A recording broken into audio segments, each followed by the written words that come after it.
Welcome to the Creative Penn podcast. I'm Joanna Penn, thriller author and creative entrepreneur, bringing you interviews, inspiration and information on writing craft and creative business. You can find the episode show notes, your free author blueprint and lots more at thecreativepenn.com, and that's Penn with a double N. And here's the show. Hello creatives, I'm Joanna Penn and this is episode number 792 of the podcast, and it is Saturday the 25th of January 2025 as I record this. In today's show, I talk to intellectual property lawyer and author Alicia Wright, who has degrees in computer science, law and also an MFA, so she is perfectly positioned to talk about artificial intelligence and generative AI and how to think about it as writers, and why we shouldn't be scared about it. We talk about copyright, fair use, licensing, prompting, quality, working with the AI tools as collaborators, AI agents and much more. So that's coming up in the interview section. In writing and publishing things. First, a correction from last week's interview with Kevin J. Anderson. He mentioned using a tool for AI transcription of his dictated words and mistakenly said Mac Write, but he asked me to update this. It should be Mac Whisper, and I've put that in the show notes as ever. So BookBub has published an article this week. Publishing leaders share 9 bold predictions for 2025. And the BookBub blog is very good and they usually focus on marketing. Obviously, it's at insights.bookbub.com, links in the show notes.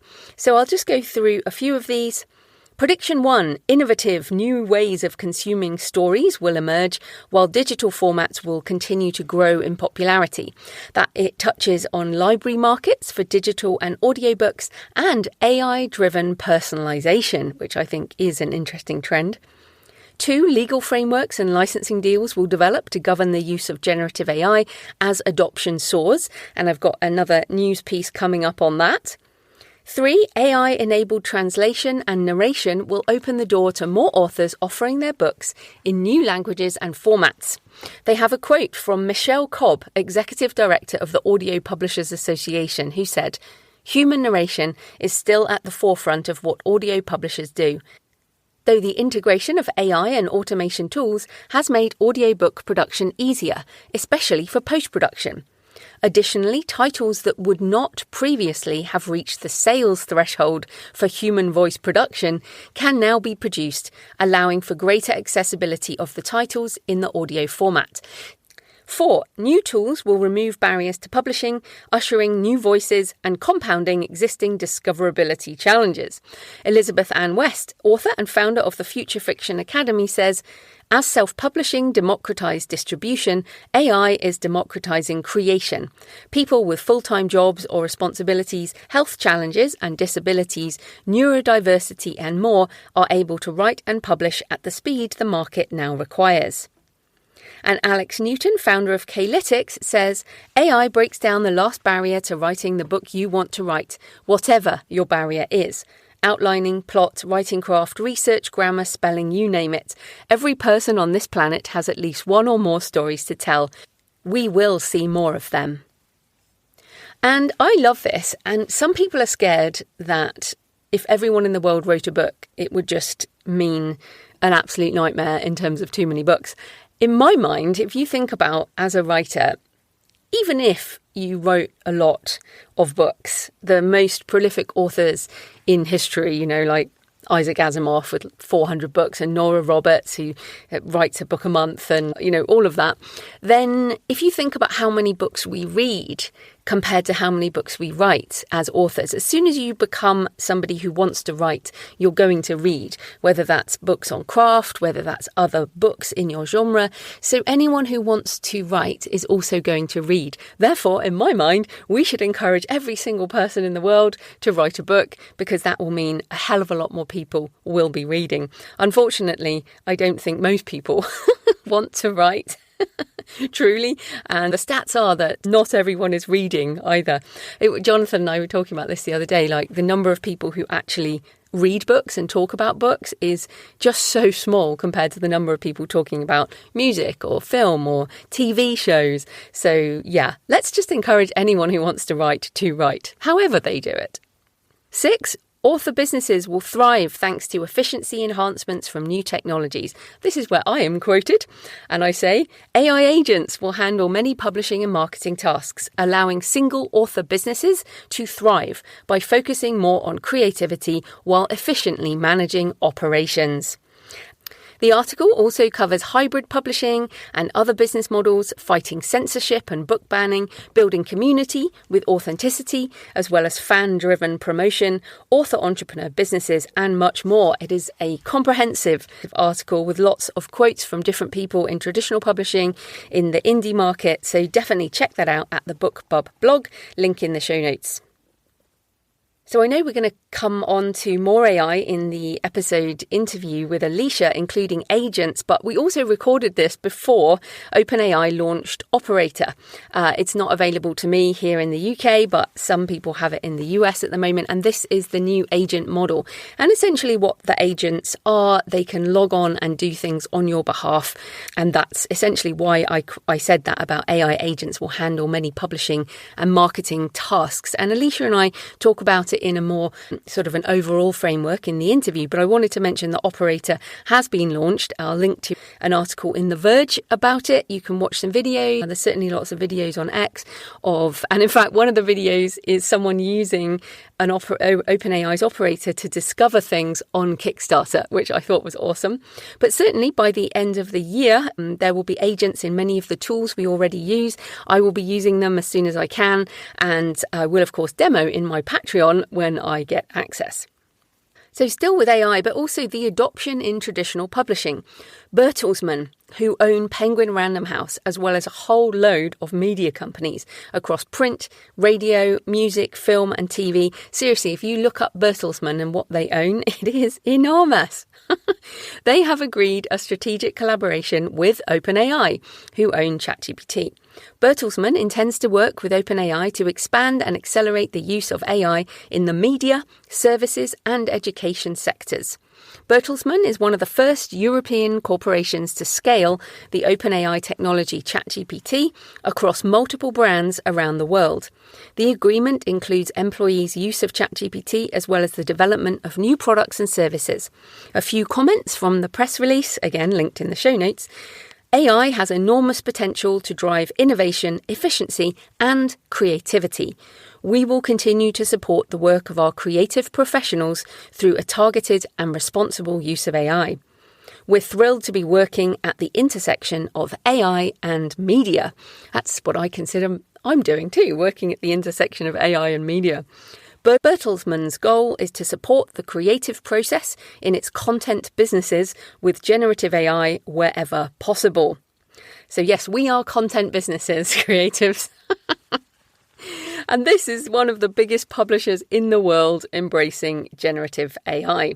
So yes, I would definitely expect anyone publishing with a Penguin Random House imprint, of which there are very many, to be getting some kind of contract update around licensing.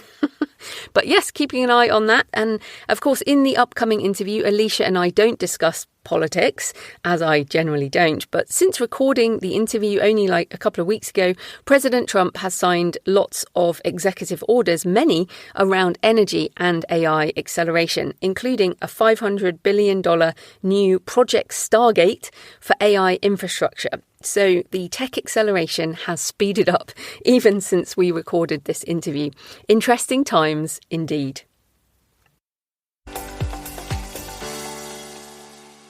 In personal news, I am still writing Death Valley, a thriller. You can see the cover and read more about it at the Kickstarter pre-launch page, jfpenn.com/Death Valley. And I've also been working on a pitch deck and an outline for the adaptation of Day of the Vikings, which is a very, very interesting process, which I will be taking to Berlin in mid-February for the Berlinale, the Berlin Film Festival. And I mentioned this last week and how kind of scared I was. And I have now reframed this around my comfort zone and how much out of my comfort zone it is. Now, back in 2012, I went to the London Book Fair for the first time, which is a book fair in the same way that the Berlinale is a film fair. It's all about licensing and selling IP, and people who make this IP come together, do deals. So in 2012, I went to the London Book Fair for the first time. I felt such an imposter, an outsider. It was out of my comfort zone. I didn't know what the hell I was doing. All the feelings I'm feeling now. But within a few years of attending the London Book Fair, I was one of the speakers. And in fact, this year is the first year I won't be speaking, and I'm not even attending, as it is on my actual 50th birthday. And so we're going to be in Iceland. So I'm now thinking of the Berlinale as the beginning of my next decade.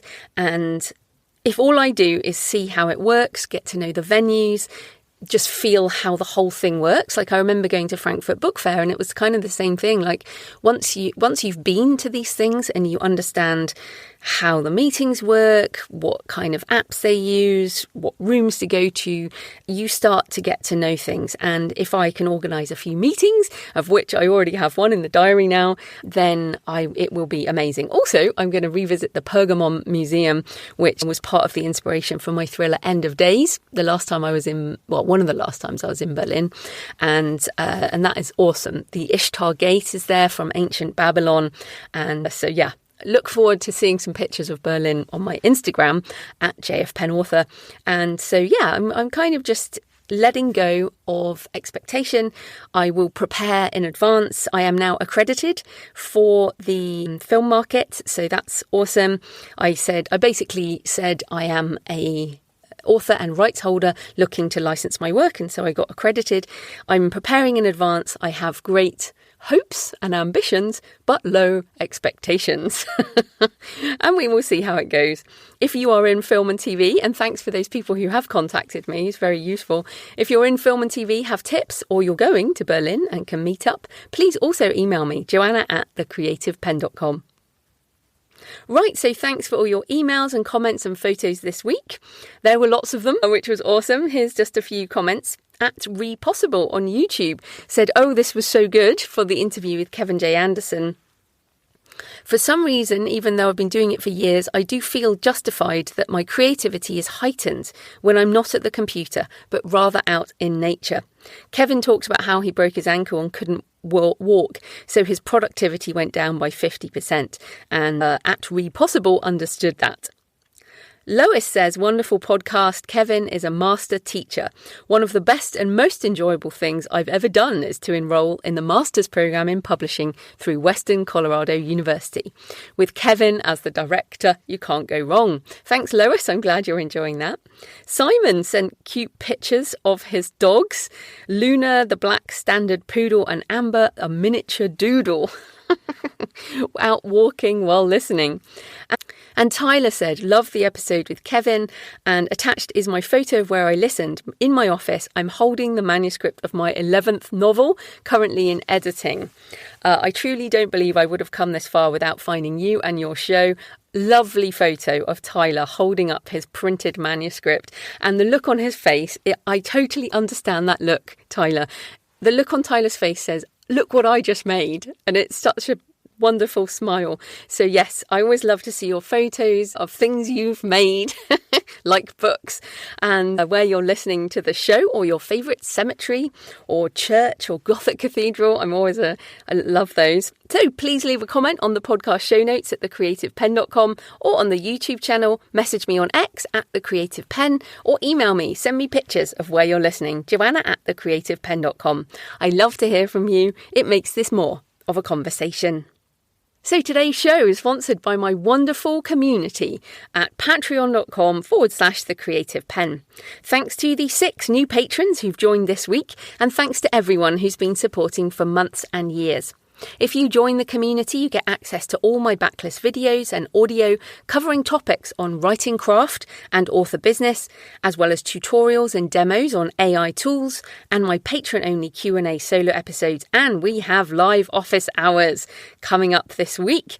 And of course, I do that live and answer questions and do demos, but also the replay is shared in video and audio. The Patreon is a monthly subscription, the equivalent of buying me a black coffee a month or a couple of coffees if you're feeling generous. And of course, you can pop in and out as you like. You get access to everything, all the backlist content and Q&As. So if you get value from the show and you want more, come on over and join us at patreon.com/thecreativepenn. Right, let's get into the interview. Alicia Wright is an intellectual property lawyer for a technology company and also writes science fiction and mystery as Alicia Ellis. With 2 degrees in computer science and an MFA in writing popular fiction, she is expertly placed to comment on AI as it applies to writers, which we're talking about today. So welcome to the show, Alicia. Thank you so much, Jo. I'm happy to be here. Oh, I'm excited to talk to you. So first up, tell us a bit more about you and how you got into writing and also into AI and technology. All right. Well, I should say that I got into AI and technology first. I was always one of those science and math people. Math was my favorite subject in school. Not a lot of people say that, but I loved math. I loved the sciences. I always was reading forward in my textbooks. And then my mother didn't want us watching TV, so we read a lot of books. And I got into writing poetry, writing song lyrics, writing short stories, and the creative side of me came out. It never occurred to me to write something longer until, because I was a math science person, until I got into law school. And there you have to write all the time, write briefs, these 30-page documents. And then it occurred to me that, hey, I'd like to write a novel.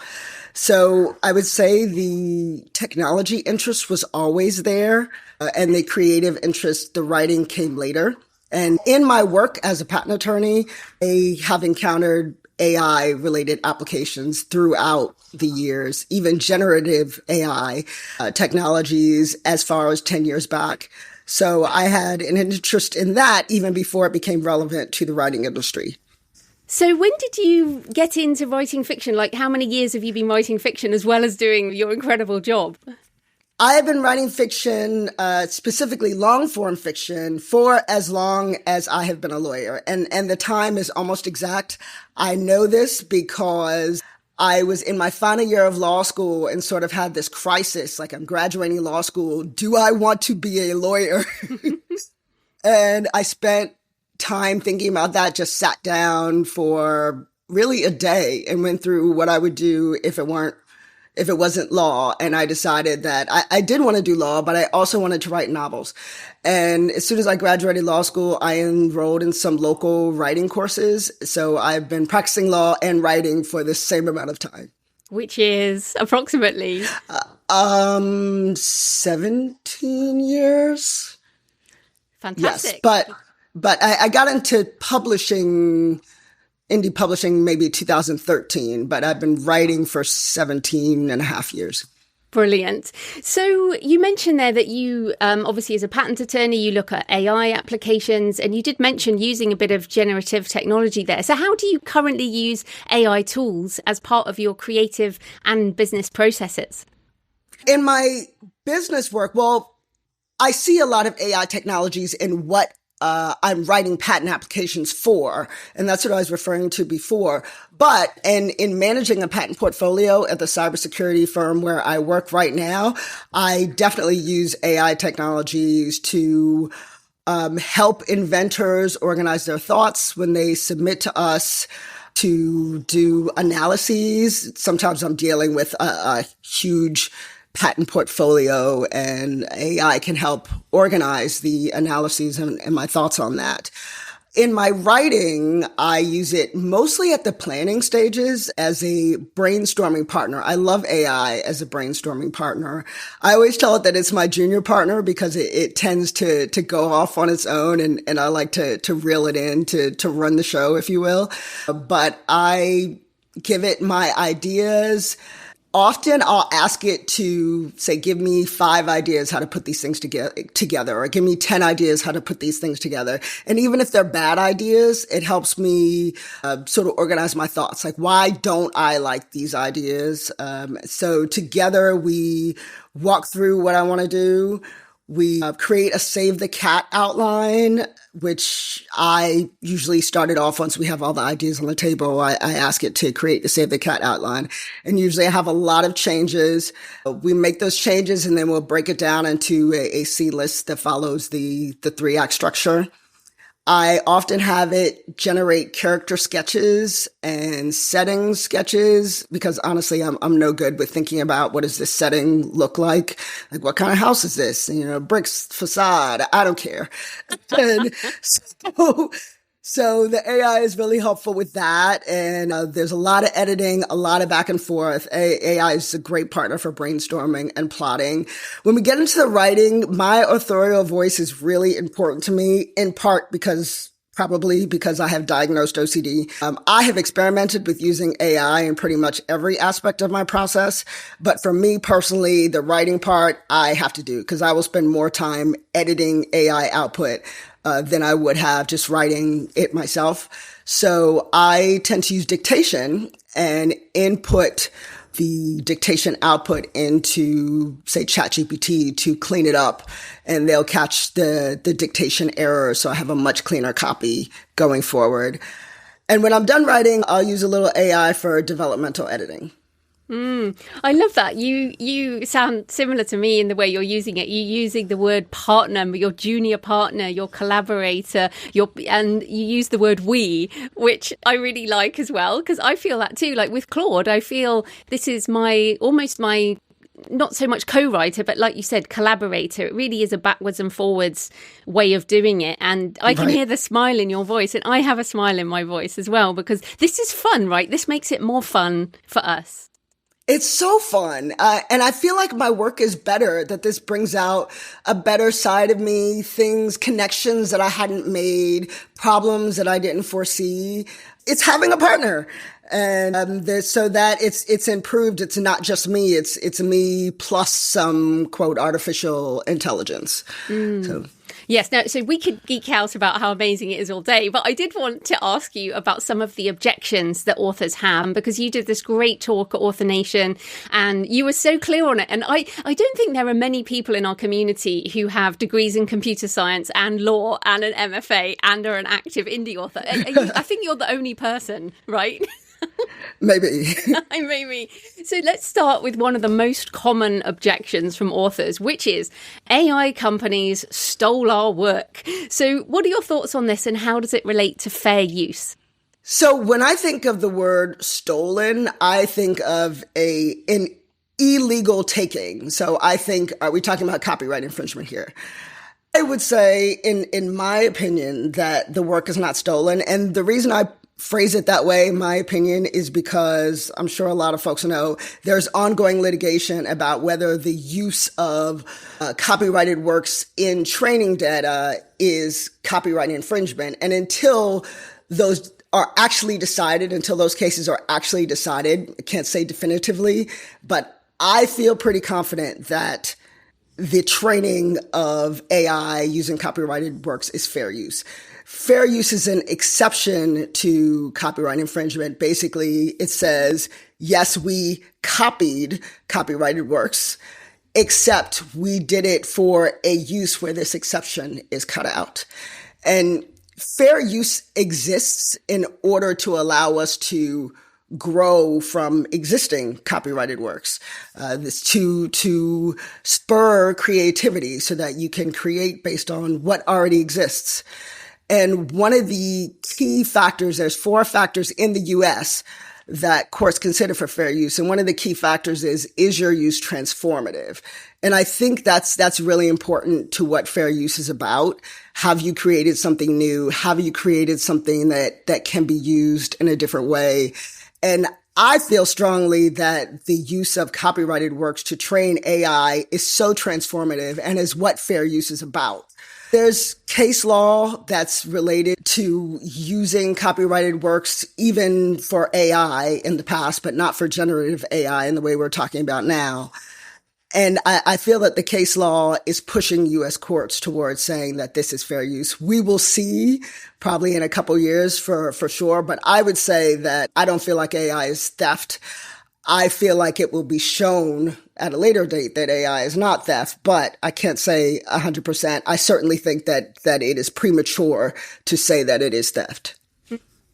And it's interesting. I mean, I would have thought that the US would be further ahead on this, and maybe with your incoming Trump administration, those cases might get settled more quickly. But here in the UK, our government has literally, like yesterday, come out with the AI plan, and they are almost pushing for an exception around data training in copyright, which is really interesting. And we have a very different rule around this. But yes, so the argument here with the British government is that these strict things restrain innovation or restrict innovation, and that, as you mentioned, fair use is so we can have more innovation, and we don't want to stifle that, right? Exactly. I guess another thing that I hear is that ChatGPT and all of this, they're just plagiarism machines. They can't create anything original. They can only spit out things that come from other people's work. So what are your thoughts on that? I think calling AI plagiarism, saying that that's all it does, reflects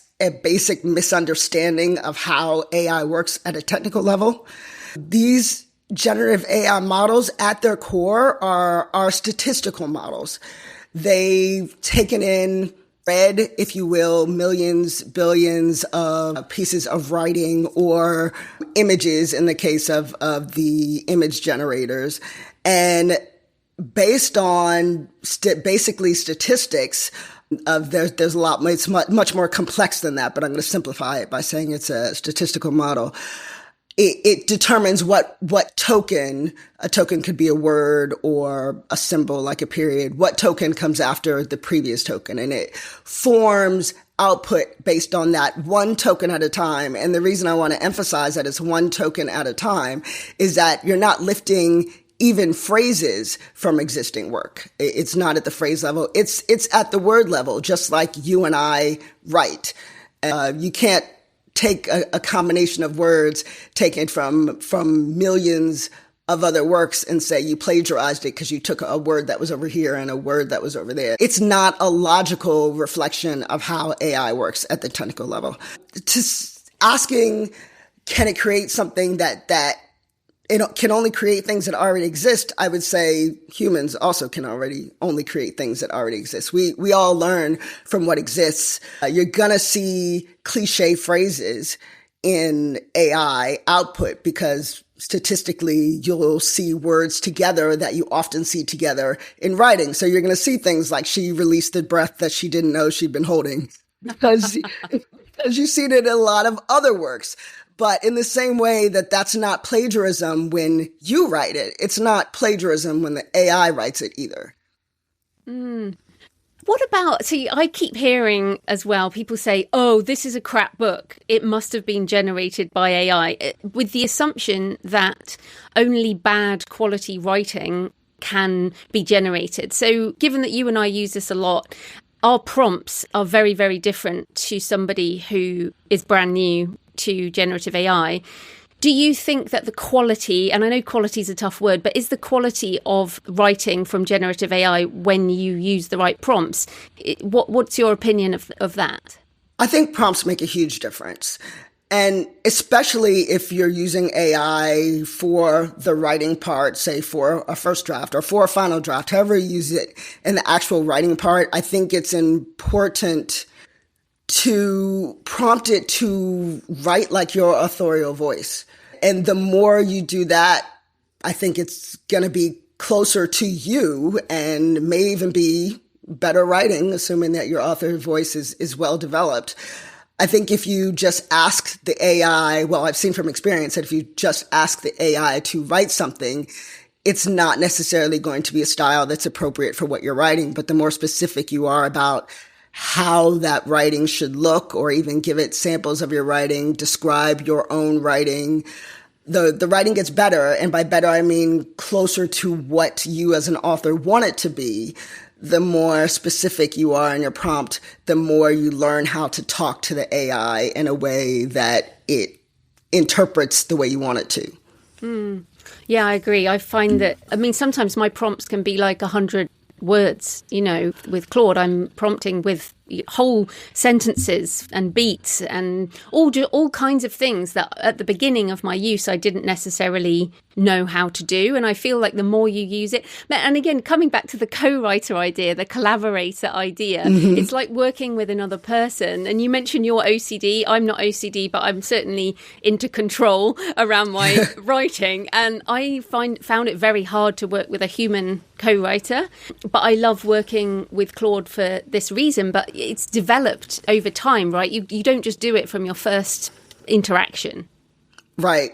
I 100% agree with that. I've been using AI in my work, in my planning, from my writing and bits and pieces in my actual writing since it first went mainstream, the end of 2022. And my prompts are so much longer now than they were then because I've learned how they're going to respond. And then my prompts for different AI models are different. My prompts for Claude might be different than my prompts for ChatGPT because I have a sense of how they interpret things.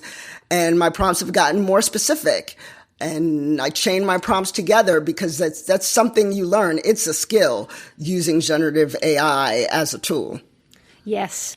And that is why I've been harping on about this for so long, because every month that goes past that people don't even try it for little things, they are missing out on time to learn what is essentially what I think it kind of underpins the next technological change in our society, a bit like the internet changed so much. This is going to change so much. Do you feel it's that significant as well?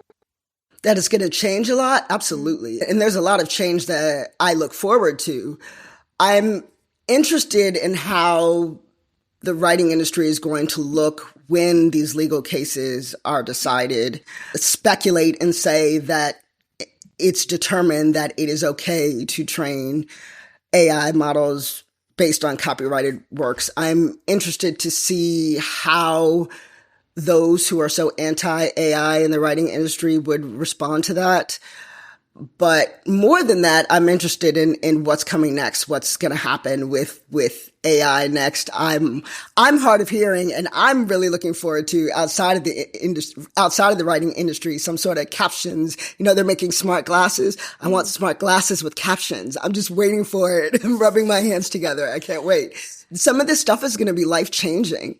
Wow. Okay. So you mean you're looking at someone wearing the smart glasses, and as they speak, you'll see captions of what they're saying? That's the dream. Yep. That is amazing. And of course, why wouldn't you have that? That just seems very sensible. So I don't even think that's that far away, surely. Let's hope so. Well, look, let's come to those court cases. So in the USA, there are still these open court cases against various AI companies. But there are also now far more companies that have done intellectual property licensing deals for data training, including some publishers and media companies. Now, as we record this in the middle of January 2025, a company called createdbyhumans.ai has just launched, and they're partnering with the Authors Guild in the US, and the aim is to help authors license their IP for training and AI usage. Now, this is a non-exclusive thing, and authors can choose how the data is used. Now, what are your thoughts on the opportunities of this kind of licensing, and what should authors keep an eye out for in any contracts? I think the main thing I want to say about this is if you're being offered a licensing contract for using your work to train AI, that I would jump on that. Because it may be that soon courts bring down decisions that this is fair use. And in that case, they can use your work without a license if that decision comes down. So if someone's offering you money for it now, I would say get into those negotiations and think about getting that locked down. But specifically with respect to terms, I would say know the scope, the type of model that your work is going to be used for. If it's going to be used for a general purpose that could be used to create competing works, then maybe you want to be paid more than if it's going to be used internally at law firms, for example. So know what it's going to be used for, because that tells you what the value of this license is.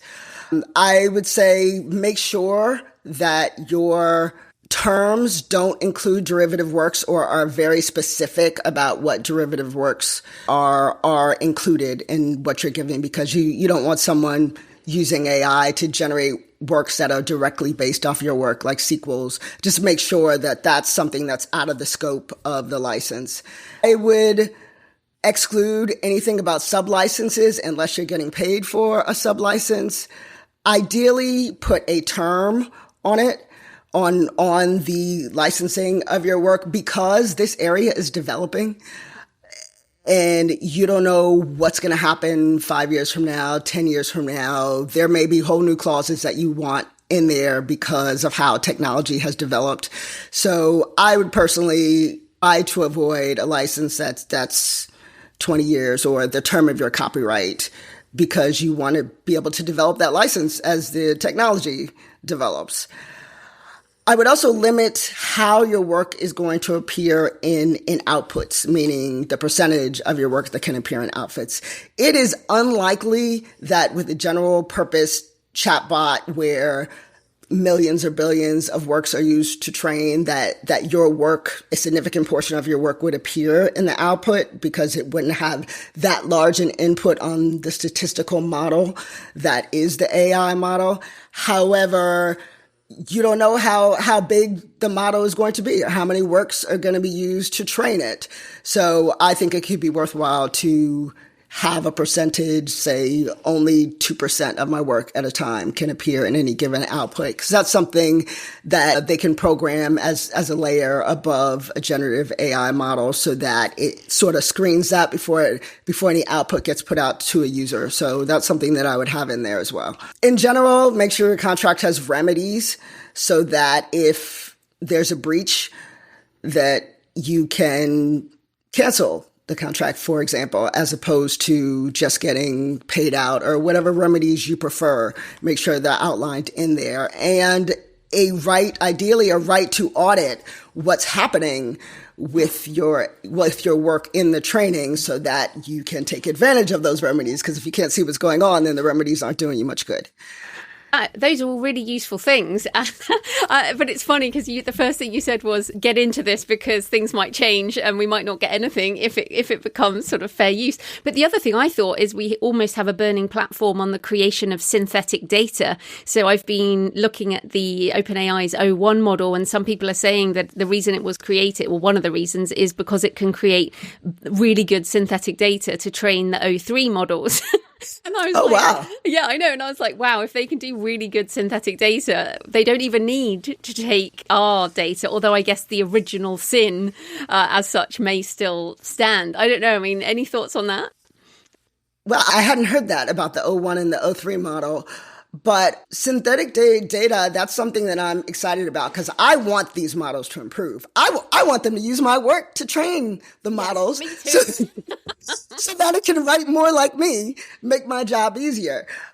But I'm excited for more training data. I hope that more folks in the writing industry get on board and allow their works to be licensed if allowance is needed. But even if allowance is not needed, I know that folks in the AI industry are feeling the pushback from the writing industry, and it may slow them down. And I don't want them to be slowed down. I want to see this stuff develop.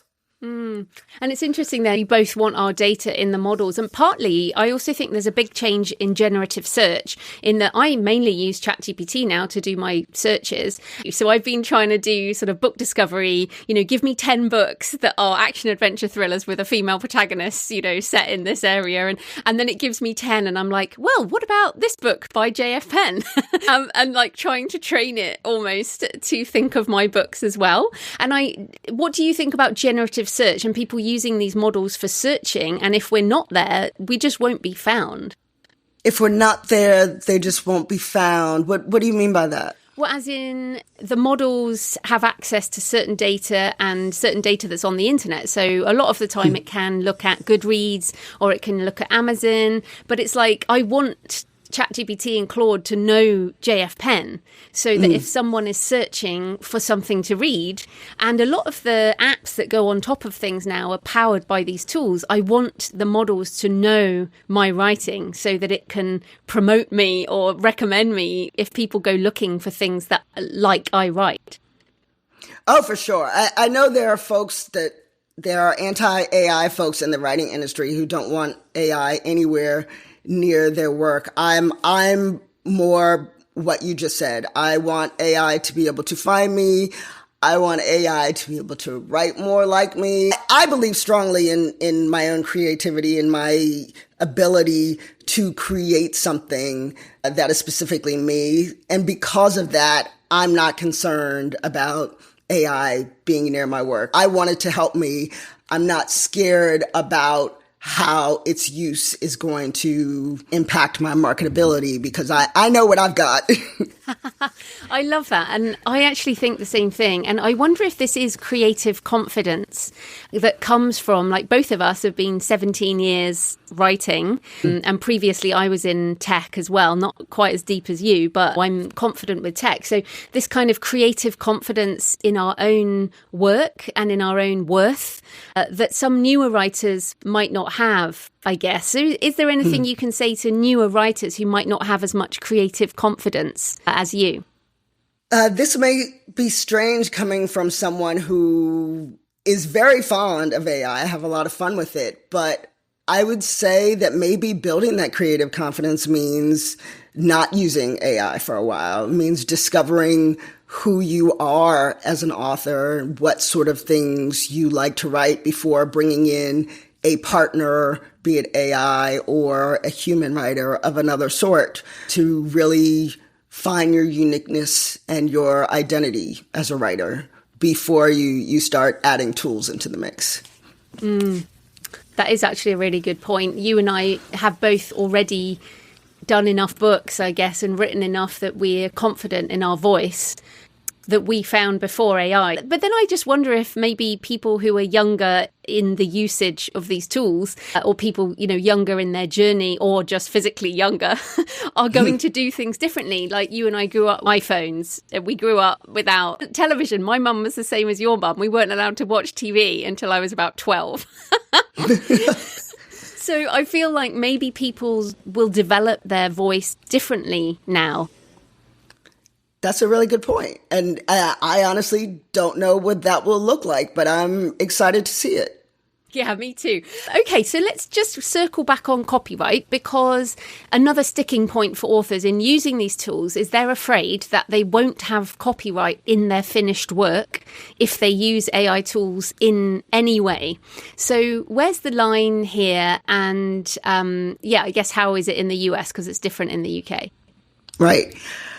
In the US, first of all, expression that is generated by artificial intelligence, by a machine, is not copyrighted, is not copyrightable. However, your authorship is copyrightable. And thus, when you combine your authorship with something, with the output, an AI-generated output, then the part of that is your creative expression is still copyrightable. So what that means is if there's a combination, if you're using AI as a partner, then whatever expression that you contribute to that final product is copyrightable in the US. And thus, say someone was to copy a chapter of your book that has you in it, as opposed to telling the AI in a short paragraph to write a chapter. If you've been a part of selecting what goes in that chapter, arranging that chapter, editing words that were initially output by the AI, that's all your expression. And one cannot copy that chapter without copying that expression, which is yours. So there's still copyright eligibility when you've used AI, depending on how you use it. And the Copyright Office has confirmed this. This isn't all theoretical here. The Copyright Office has handled some cases. There was a semi-well-known case with a graphic novel where the author had generated each image using AI, but the Copyright Office determined that the arrangement of those images, the selection of those images and arranging them into a story was copyright protected. And thus you can't just take that graphic novel and copy it and sell it because the author's expression is in there. And that's the case with cover art as well as written work, as well as audiobooks with AI narration are a little different because your copyrighted expression is already in the input and the output is just your words spoken. So you don't even have to edit that output. It already has your expression in it and is copyright eligible in the US. And I know in the UK there are even stronger protections for copyright eligibility of AI generated works. I think if you direct the creation of it, it's yours. Yeah. Yeah. And I think that's probably why so many people are putting offices here. So OpenAI has an office here, and I mean Runway ML, the film, the image generator, a video generator, they've got an office here and are partnering with a UK film company. It's essentially like if a machine generates something, it belongs to the person who directed it. And I was thinking about, I like the word director because increasingly, if you think about a film director, and people will have their favorite movie directors, those directors have a vision, have a creative vision, but they are not acting every scene. They're not doing all the sets. They're not doing every piece of work in a movie. They are the director and a music arranger, a music producer, famous music producer. So I almost wonder if that's the direction we're going, is this much bigger role where we can do much bigger things with a lot more help. I think so. I think that there's a lot that we can do with AI to create and expand our creativity besides just writing. We can direct a little movie now ourselves with AI generated visuals. However, I also predict, and I don't know for sure, that we're going to see copyright eligibility of AI generated outputs that are unedited in the US. We're going to see some of that become protectable.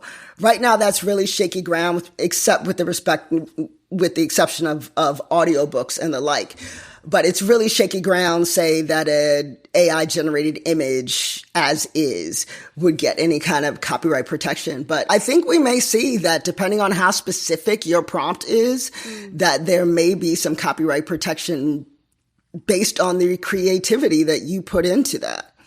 Yeah, I think, and as these models get better and better, it becomes, you can have a much bigger process. So let's come to that, because we're still in these early days. We're literally like 2001 in terms of the internet. And Sam Altman, the CEO of OpenAI, just shared in a new blog post last week, we believe that in 2025, we may see the first AI agents join the workforce and materially change the output of companies. And I'm like, hell yeah, give me some agents to do things and I'll do the stuff I love and my little AI agents will do the rest. I mean, the word agent's difficult in the publishing industry, but think about little bots or little employees doing your work. So what do you think about agents and how might we use whatever they might be in the future?